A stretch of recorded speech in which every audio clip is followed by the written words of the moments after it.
Hi, I'm Mark Russell, and today I've been invited by Shaun to showcase one of my sessions with Notts County girls under 18s for SoccerCoachTV.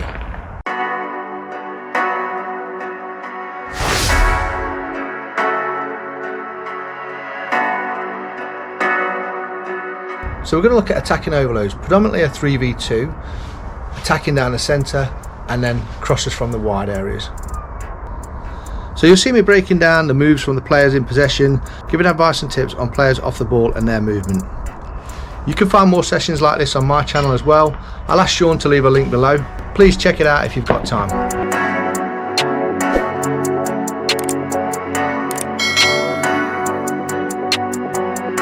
So without any extra delay, let's get straight into the session. Please do stick around afterwards. Got a little bit of an announcement to make.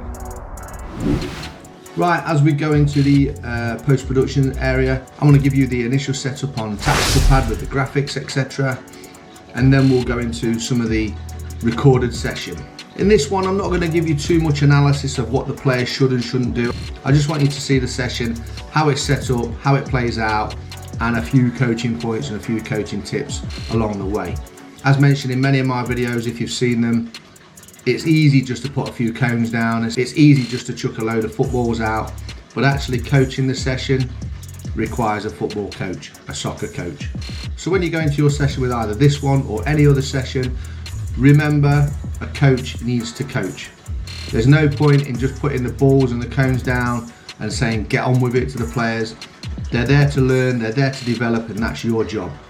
Right, for those of you who have seen my videos before, you'll know I don't particularly like to set out dimensions on a pitch for everybody, in particular for certain sessions, because your ability level and your playing ability level and gender and age group will probably differ to what I've just done this session on. So therefore, in my opinion, each coach needs to set out their own designated pitch dimensions.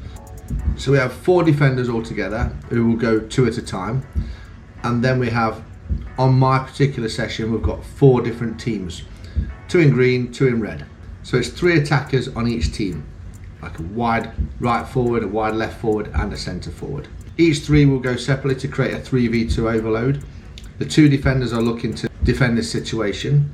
Once the 3 attackers have had their go and there's either a goal or the ball goes out for a corner, so to speak, or a goal kick, or the keeper saves it, or the defender wins it, that's the end of their go. The coach calls time, so the next 3 players come on as attackers, and it's really important here, and this is one of the reasons why I've given them different coloured bibs for each attacking team, because the 3 attackers that have had their go, had their phase of play, they need to get off the pitch on the right hand side or the left hand side of the pitch. It's no good coming back down the middle. Players will do it, they do it all the time, and if they've got the same colour bibs on, it can get a little bit confusing. So my defenders, no bibs at all. One set of attackers, one colour bibs. The next set of attackers, different colour bibs, and so on and so forth. It just saves with confusion throughout the session. So the defenders that aren't playing in the particular phase, I've marked that out in red cones either side, so you can do either side or you can do both. So you can have 3 sets of defenders going in pairs if that's what you prefer. The way I played this one was 1 pair of defenders, they would defend against all 4 attacking teams before the switch over comes, and that's the defenders who were taking their go. That's their time to have their rest, and then later on when the other 2 defenders have had their go, that's their time to rest, because it can get quite intense for these defenders. The yellow cones on the either side of the pitch are also marked out. That's for the progression of the session later on down the line. Once the attackers have had their go, you can then get the defenders that aren't playing in that phase of play to become crossers of a ball, so therefore the attackers will have 2 chances at goal and 2 chances of overloads, 1 with the ball at their feet attacking on the floor, and 2 with a cross coming in from a wide area. So they have to be switched on in terms of the defensive unit in that transition period from defending the ball at the feet to the fact that the cross is coming over, and likewise with the attackers as well. As soon as that phase of play where they've had their shot, resulted in a goal or no goal, they've then got to switch on and get themselves in and around that 6-yard box for the cross coming in for a second chance at goal. Right then, as we move into the recorded session, and the Reds are just coming off the pitch, just to let you know, Reese and I did do this as an in possession session.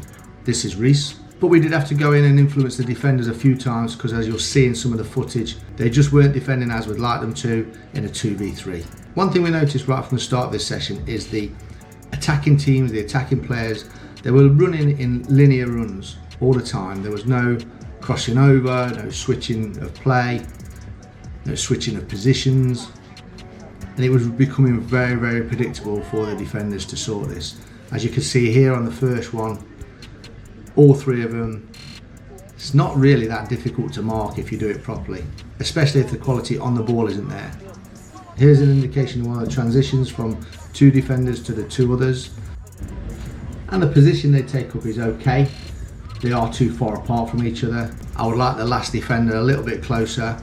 She was doing very well. She was marking the space when the other one was marking the player. And as the ball comes over, that's when you're looking for one defender to tuck in behind the others.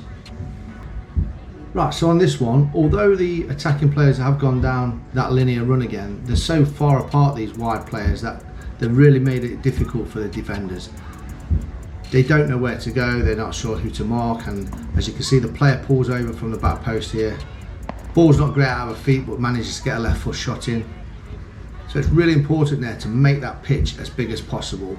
Really stretch that in defenders. If you're attacking as a 3 and a 2 and you're staying really close together, you've got to have sharp, short passes into feet, so it's got to be really accurate.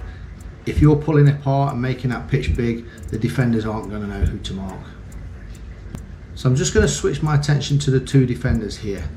Notice how slow they are getting out, how they're not as a unit, they're not as a pairing. One of them very, very deep in a box. Doesn't look like she can even be bothered to be defending.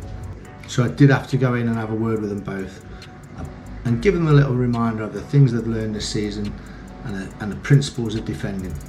But again, you know, because of that, the result of how far apart they are, the players try and play the ball between them again, open the body and got the shot away, purely because the defensive situation wasn't great.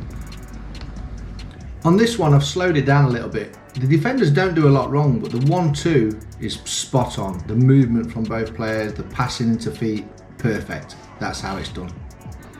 Once again on this one, the defender's positioning is okay. They're both pretty quick, but the movement wide from the wide player, the defender forced the wide, but it was a good shot on goal again. Good movement. So the two defenders coming on from the transition this time to change over is better. The tackle's not ideal, but the movement again of the wide forward to go into the space and get the left foot shot away. Should have scored, but very well played. Right, I'll keep quiet now. I'll let the session go through and you can watch the progression with the crossers coming in from wide as well.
Okay, as usual, I hope you enjoyed that session. I hope you got something out of it. Again, feel free to link to my channel, as I have loads of new sessions being recorded constantly.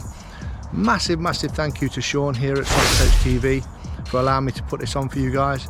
You know, Shaun's been a big influencer for soccer, football coaches for years and years, and to have him allow me to come and record this and put on my own session, it's been really good. I've really enjoyed it. So if you're not already, make sure you subscribe to SoccerCoachTV, hit the bell, turn on notifications so you don't miss any further uploads, and remember, find my channel in the links below. And the little bit of news we have at this moment in time, Shaun and I are working on a project together. Hopefully we'll have something out on both channels in the near future. So for now, thanks for watching. Smash a like on the video, share and subscribe. See you soon.